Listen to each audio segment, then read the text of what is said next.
Hello and welcome to another movie about Bitcoin news. Yes, Bitcoin did drop as expected late yesterday after my last video. However, I gave more information on Discord and on Twitter which we can look at now. Yes, there was some movement after the last film. It's not anything big or dramatic, but it does look a little hasty on the bottom. All of this fits with this yellow situation, which could lead us to the mid 40,000 range. This is the daily chart for the Bitcoin chart for the day. And if you've seen my other videos or been following the short-term updates on Discord, you know that I think the yellow scenario is slightly ahead of the bears. Okay. And I like the yellow situation better because I think it makes more sense. Though likely right now, that doesn't mean the white count isn't possible. Okay, that doesn't mean that the directly bullish situation isn't true. So let's start with the daily chart and talk about both of them. What should you pay attention to in each of these? For each of these possibilities, let's start with the white wave count. We want to talk about what needs to happen for the bulls to take the lead, even though it's not what we want to happen. To begin, I don't think the 1 to 2 setup I've drawn on this chart for the bulls is a great one. This is because there wasn't a 5-wave rise to the upside. The price of Bitcoin could, however, make a diagonal pattern in circle 1 in white to the upside. In this case, wave 1 of 1 would be a logically 3-wave move. It would be a 3-wave move for wave 3, wave 4, and wave 4, and wave 5. On the way up, it would be a very weak construction. And all we can say for sure is that the bottom of a bigger 4th wave happened on August 5th. It will be time to look for a 3-wave pullback in wave 2 after all 5 waves are over. And then keep an eye out for prices to go up in the 3rd wave. And so on. You know, this is the bull's roadmap. The circle 1 positive diagonal pattern should lead us to the area above 70,000 in this case. I added a support area to the chart late yesterday night.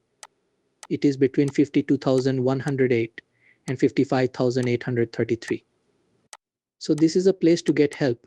I added something late yesterday to the chart and told people about it on Twitter. It's talked about here and then.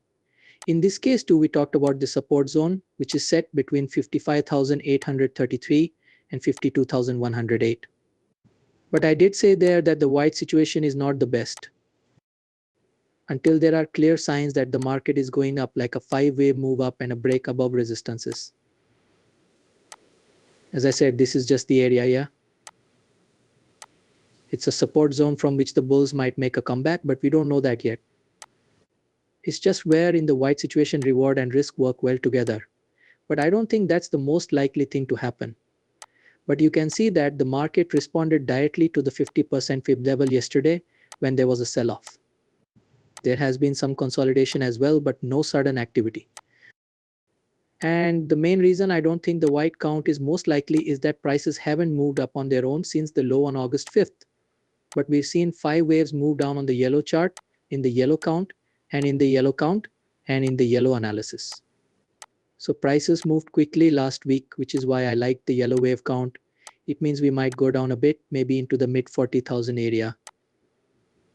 That seems to be how things are going now. In this case too, we're dealing with a wave 4.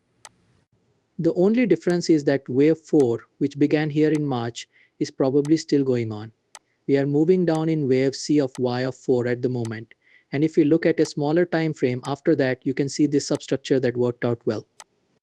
From the high on August 25th, we had wave 1 going down, wave 2 going up, and now wave 3 is about to start. We're now in the middle of a 3rd wave going down. That's what I would do. Also, that's the most recent news. You may remember that we talked about this area of resistance yesterday. This is where wave 2 probably ended. It actually went all the way down to the bottom. It's possible that circle 3 could take us down to about 52,000 in terms of nanostructures. There should then be waves 4 and 5 of a bigger 3rd wave, as well as another 4 and 5. We might actually land in the mid 40,000 range. We need to find out if this microstructure will be stuck to the way it is, or as we suggest. Let us call it a rally or rebound overnight. It was already quiet.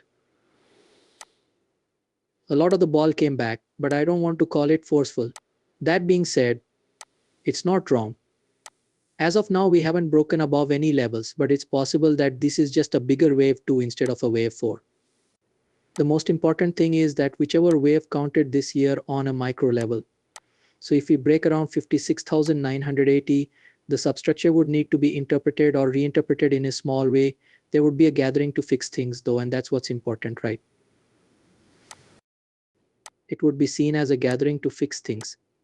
It only means that this is where the closest pushback is. We might go a little higher if we break above it. Also, if I see that, I'll add another resistance spot later. This code gets the most recent changes, but I'd have to look at the structure first to see if it's sure. For now, is it maybe this way? Or is it also this way? It's not that important.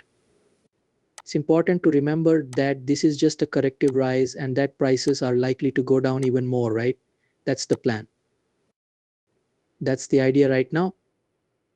Just a break above circle 2, which would happen at 59,800, would make the yellow wave count wrong. That would mean we would have to rethink the chart in a bigger, more important way. But until then, microstructures might change, Of course, you know that microstructures can move around quickly. But that wouldn't necessarily mean that the main idea would change. But it looks like the yellow situation is the best one. We had these 5 waves moving down from here to here. It also looks like this is a 5-wave move down. We're getting there then. If anything changes, I'll let you know. This is where you'll hear it first. I hope you liked the news. Please click like, comment and subscribe if you did. Also, if you enjoy the videos a lot, please check out the channel membership. Also, don't forget to follow us on Instagram and Twitter for more posts. Thanks for seeing it. Goodbye.